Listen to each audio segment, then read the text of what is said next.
Maître Al-Mejid Bargash, notaire à Rabat depuis 1996 et conseiller en gestion de patrimoine.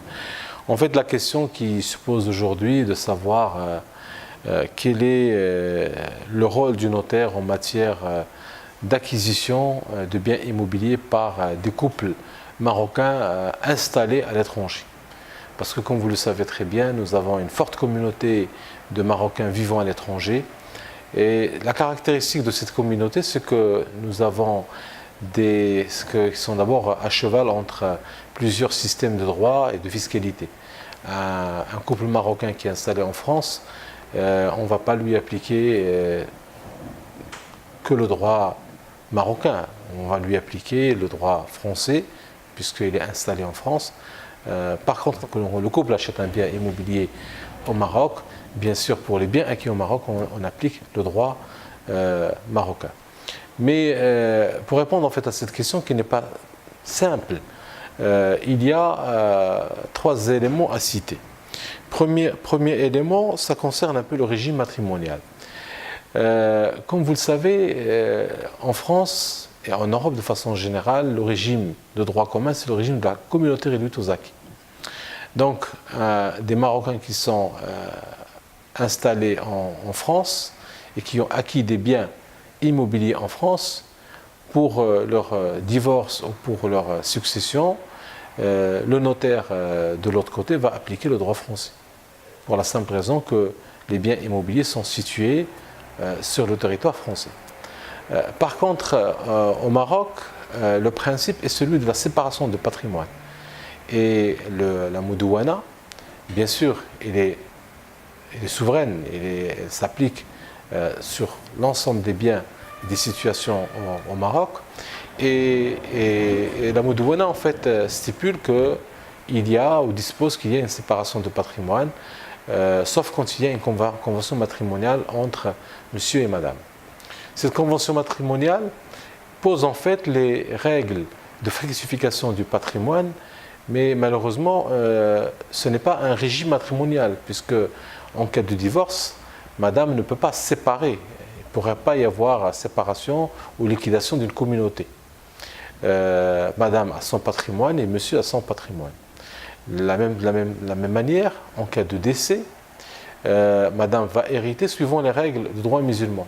Ça veut dire, ou monsieur va hériter suivant les règles du droit musulman. Je prends l'exemple de la femme. En présence d'enfants, il va hériter un huitième. En absence d'enfants, il va hériter un quart. Si pour la fille, par exemple, il va hériter la moitié de la quote-part de celle de son frère. Il y a autre situation, c'est que, prenons le cas des enfants qui sont nés hors lien de mariage.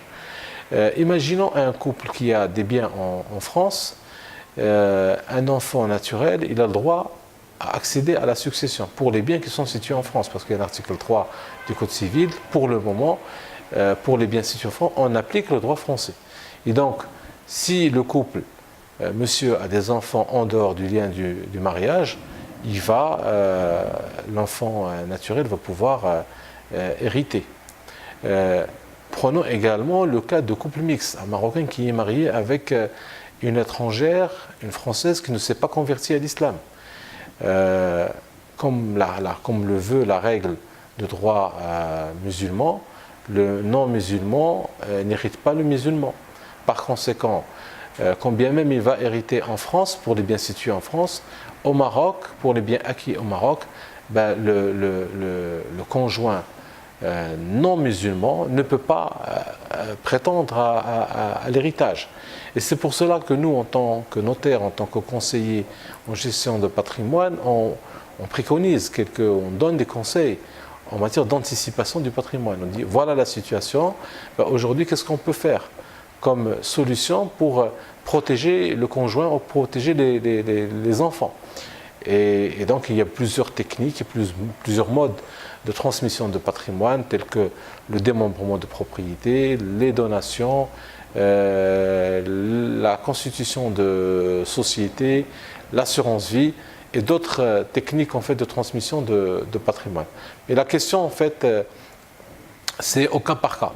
Aujourd'hui on reçoit beaucoup de couples marocains et les situations peuvent aller du simple au plus complexe, mais généralement on arrive toujours à prodiguer les meilleurs conseils à ces Marocains du monde. Et merci.